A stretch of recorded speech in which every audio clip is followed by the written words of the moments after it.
आज हम प्रज्ञापना सूत्र या शास्त्र के आधार पर जानेंगे कि कर्म क्या है, कर्म कैसे बना है, द्रव्य कर्म क्या है, भाव कर्म क्या है, कर्म बंधन कैसे होता है और आत्मा के साथ कर्म बंध की प्रक्रिया के कितने प्रकार हैं, इन सब के बारे में जानेंगे।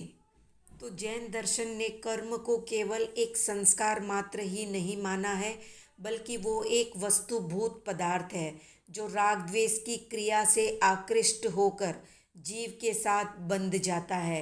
वो पदार्थ जीव प्रदेश के क्षेत्र में स्थित सूक्ष्म कर्म प्रायोग्य अनंतानंत परमाणुओं से बना होता है। आत्मा अपने सभी प्रदेशों या सर्वांग से कर्मों को आकृष्ट करता है। वे कर्म स्कंद, ज्ञानावरण, दर्शनावरण इस तरह विभिन्न प्रकृतियों या रूपों में परिणत हो जाते हैं। प्रत्येक आत्म प्रदेश पर अनंतानंत कर्म पुद्गल स्कंद चिपके रहते हैं।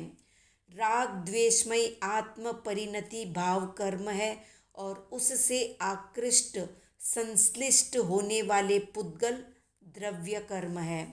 कार्मन वर्गना, जो पुद्गल द्रव्य का एक प्रकार है, संपूर्ण संसार में व्याप्त है, फैला हुआ है। वो कार्मन वर्गना ही जीव के भावों का निमित्त पाकर कर्म रूप में परिणत होती है। तो एक प्रश्न हो सकता है कि आत्मा अमूर्त है और कर्म मूर्त है, तो अमूर्त के साथ मूर्त का बंध कैसे हो सकता है, ये कैसे संभव है? तो इसका जवाब ये है कि जैन दर्शन ने जीव और कर्म को प्रवाह की दृष्टि से अनादि माना है। उसका ये मंतव्य नहीं है कि जीव पहले पूर्ण शुद्ध था, उसके पश्चात कर्मों से आबद्ध हुआ। जो जीव संसार में अवस्थित है, जन्म मरण के चक्र में पड़ा हुआ है, उसके प्रतिपल प्रतिक्षण राग द्वेष रूप परिणाम होते हैं। उन परिणामों के फल स्वरूप निरंतर कर्म बंधते रहते हैं। उन कर्मों के बंध से उसे विविध गतियों में जन्म लेना पड़ता है। जन्म लेने पर शरीर होता है, शरीर में इंद्रियां होती है, इंद्रियों से वो आत्मा विषयों को ग्रहण करता है। विषयों को ग्रहण करने से राग द्वेष के भाव उद्भूत होते हैं, जागृत होते हैं। इस प्रकार भावों से कर्म और कर्मों से भाव उत्पन्न होते रहते हैं। इससे स्पष्ट है कि जो मूर्त कर्मों से बंधा हुआ है, अर्थात स्वरूप से आत्मा अमूर्त होने पर भी कर्मबद्ध होने से मूर्त बना हुआ है, उसी के नए कर्म बंधते हैं। इस तरह मूर्त का मूर्त के साथ संयोग होता है और मूर्त का मूर्त के साथ बंध भी होता है। आत्मा में अवस्थित पुराने कर्मों के कारण ही नए कर्म बंधते हैं।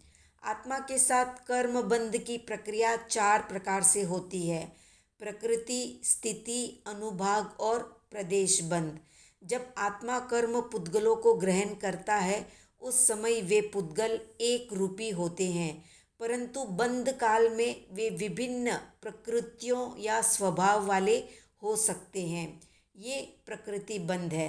बद्ध कर्मों में समय की मर्यादा का होना स्थिति बंध है। आत्म परिणामों की तीव्रता और मंदता के कारण कर्म फल में तीव्रता या मंदता होना अनुभाग बंध है और पुद्गलों का आत्म प्रदेशों के साथ एक मेक होना प्रदेश बंध है।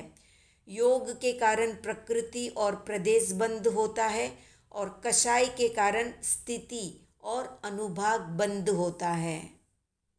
तो ये थी कर्मा इन जैनिज्म या जैन धर्म में कर्म से संबंधित संक्षिप्त जानकारी।